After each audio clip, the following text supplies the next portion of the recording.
What's up, guys? Hey, Jared Beckstrand here, Doctor of Physical Therapy, ToneandTighten.com. Do you have tight hamstrings? Well, we are about to find out. Today I wanted to share with you 6 of my favorite ways to help stretch out and unlock your tight hamstrings. Let's get to it right now.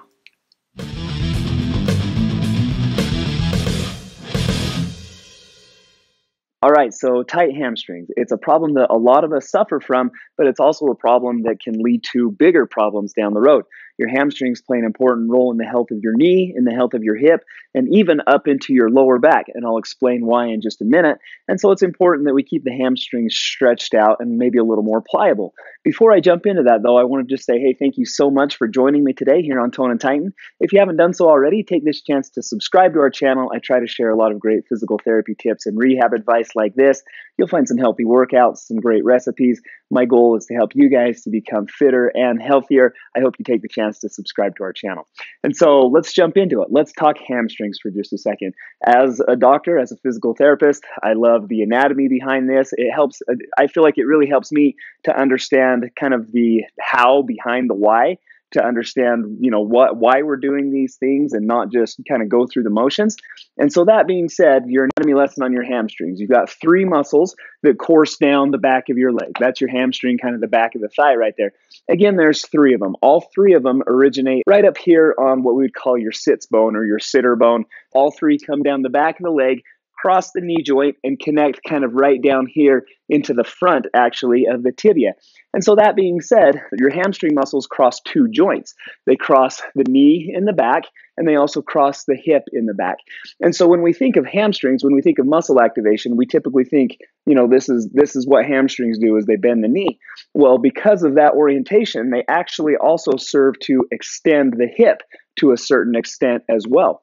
And so when we talk about tight hamstrings, and especially when we talk about stretching out tight hamstrings, we want to do just the opposite of those 2 motions. So we want to extend at the knee, and we also want to flex at the hip in order to put those hamstring muscles in basically their maximum stretched out position. And so I wanted to share with you guys again about 6 of my favorite ways to do that. Let's get started with some myofascial release techniques. All right, so without getting into too detailed an explanation about muscles and fascia and how they work together, let's just suffice it to say that there are some areas of your muscle that are going to be stickier than others, that aren't going to move or stretch quite as well as others.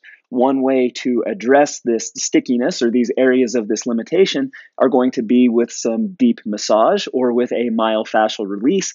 One great way to do that is with a foam roller. So your first exercise is to grab a foam roller. Now, I realize not everybody has one of these. If you don't have one, I do recommend that you pick one up. They're pretty inexpensive, and there's a ton that you can do with them. I use them all day long in my physical therapy clinic. I use them all day long here at home just to help me with kind of some muscle recovery type issues. I'm going to leave a link in the description to this video to my favorite foam roller. Go ahead and check that out. But to get into it, so what we're going to do, there's a couple different ways you can foam roll your hamstring. To put both of my legs on here, I can hold myself up. It requires a little bit more upper body strength. I can hold myself up, and then I can move back and forth along the hamstring muscles just like this. If you need something a little bit more intense than that, you can do one leg at a time by crossing one leg over the other. So now all of that weight is all on that left hamstring as I'm rolling over and back. If you want maybe a little bit more control, you can bend that right leg. Now all of a sudden it's just my left leg again. My right leg's kind of helping me out. Again, this one requires a little bit more upper body strength to do. What I want to do now is show you a different method that doesn't require quite as much body strength. So this is my personal go-to method to foam roll out your hamstring. It does require a weight bench as well as a foam roll, but you can see what I'm going to do here is I sit on the bench with the foam roll underneath my leg, and now what I can do is I can use my hands to stabilize that foam roll.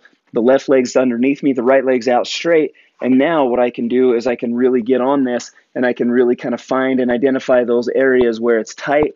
I might even spend a little bit more time there. You'll see that I can go kind of all the way up to that sits bone, that ischial tuberosity where those hamstring muscles attach. I personally think that this is a little bit better way that you can foam roll out your hamstrings. Now, again, it does require a foam roll and a bench. If you don't have that method that I just showed you on the floor, that's going to work out just great. One other thing that I like to show people is if you take a softball, is about the right size. You can use a baseball, it's a little bit smaller. A lacrosse ball works well also, but we can also do kind of like an active myofascial release technique on this. What I'm going to do with this softball is put it right up here high, again, kind of right on that sitter bone, right where those hamstring muscles attach, and then I'm going to put the weight of my leg on it. Now, from here, what we want to do is kind of floss that muscle with some active motion. And so that ball is sitting right up there on that hamstring, and now I'm just going to extend until I start to feel some tension in there, and then release. So extend and then release. And what we're going to do is we're going to spend about 30 seconds here just until we feel that spot release. And then we're going to move that ball down just a little bit more. This is a great exercise if you've had some hamstring injuries in the past. If there's one specific spot that kind of bugs you, maybe there's some scar tissue that's accumulated in there, this is a great way to work some of that out. Again, about 20 to 30 seconds, just until you start to feel that spot kind of release, and then you can move that ball on down the chain. And again, the goal that we're going for here with the foam roller as well as with this ball is just to release some of those areas that are a little bit tighter. And what that's going to do is just kind of prime the pump, get the hamstring ready to really be stretched out. That's a tight spot right there.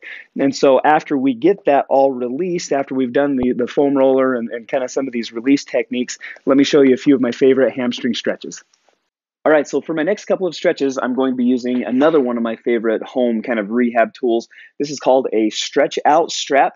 You can see that it's just a really long strap that's got some loops kind of sewed into it. Those work really well for handles. You can also put your foot into them. There's a lot that you can do with these. What I'll do is I'll leave a link to this also in the description to this video. So if you guys are interested in learning more about this and checking this out, that'll take you over to that. If you don't have one of these, or if you don't want to go pick one up, you can also use a belt or a towel or a sheet or a rope, just kind of whatever you've got lying around the house that's not going to stretch.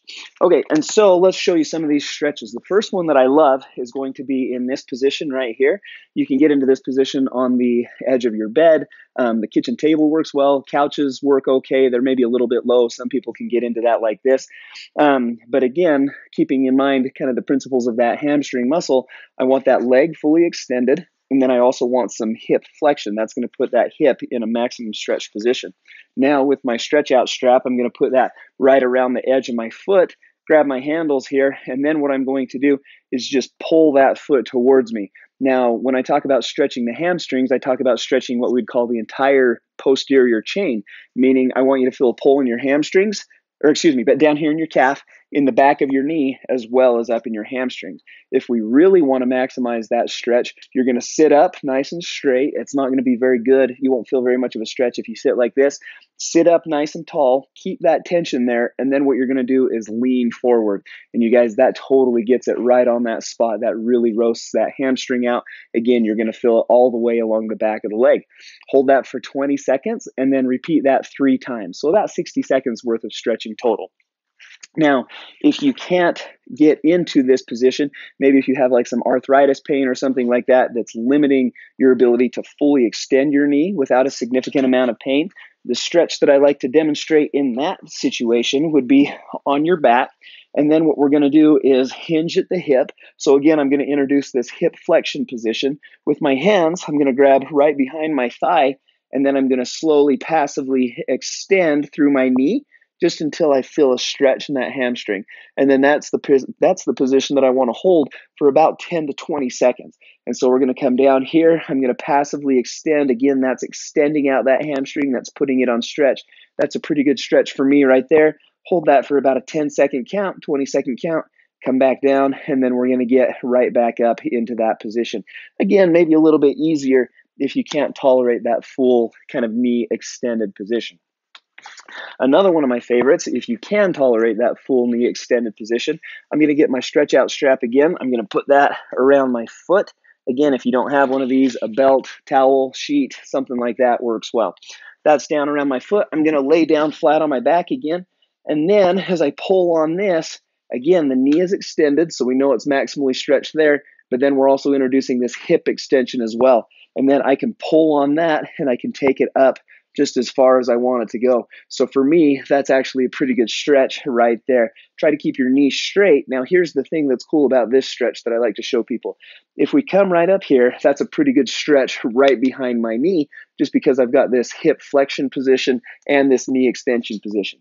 Now, what if I unlock this? And so again, that's a pretty sharp stretch behind my knee. If I unlock my knee ever so slightly, only about 5 to 10 degrees, all of a sudden that eliminates the pull on the distal part, on kind of the lower knee part of the hamstring.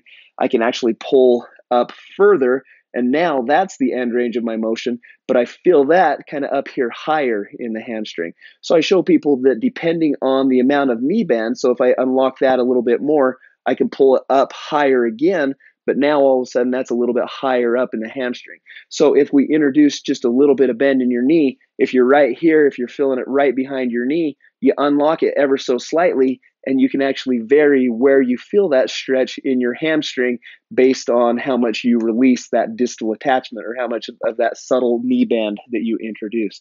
And so that's another one that I like to show people. The last one, you guys, that I'm going to show you is going to be a contract relax technique. Now, this is kind of a neuromotor technique that we use in physical therapy to help stretch further and further into different end ranges of motion. So again, for me to come right here, that's about the end range of that motion. That's a pretty comfortable stretch. Now, to introduce the contract relax part of this, what you're going to do is fire your muscles. And so the physiology behind it is we get to a point and then your muscles fire kind of passively to prevent injury. They say, okay, that's the end range of our motion. We don't want to go any further because you might get injured if we do that. What you want to do is try to turn off that response. So how we do that is we fatigue the muscle that's causing that guarding. Okay, so when we're going to come up into here, hamstrings say, okay, uncle, that's it. What I'm going to do is fire my hamstring now. So I'm going to try to push my leg down towards the ground. I'm going to push, push, push, push, hold it for about 5 seconds, push as hard as you can. And then when you relax, all of a sudden now I can come up another 5 degrees. Now that's a much bigger stretch to the back of my hamstring. But what I'm going to do is do it one more time. I'm going to push for 5 seconds. 1, 2, 4, 5, fatigue out that hamstring. And now all of a sudden I can come up another 3 to 5 degrees. All of a sudden now that's a killer, just deep stretch in that hamstring muscle. So that contract relax technique is one great way that you can kind of take that stretching even further. And so that's all of them, you guys. That's everything that I wanted to show you. We did a couple myofascial release techniques, showed you some good stretches. Again, think about flexion at the hip, think about extension at the knee, and trying to put that hamstring at a maximum stretch. Hold it for about 60 seconds, 3 times 20 seconds. That's typically what I recommend to people.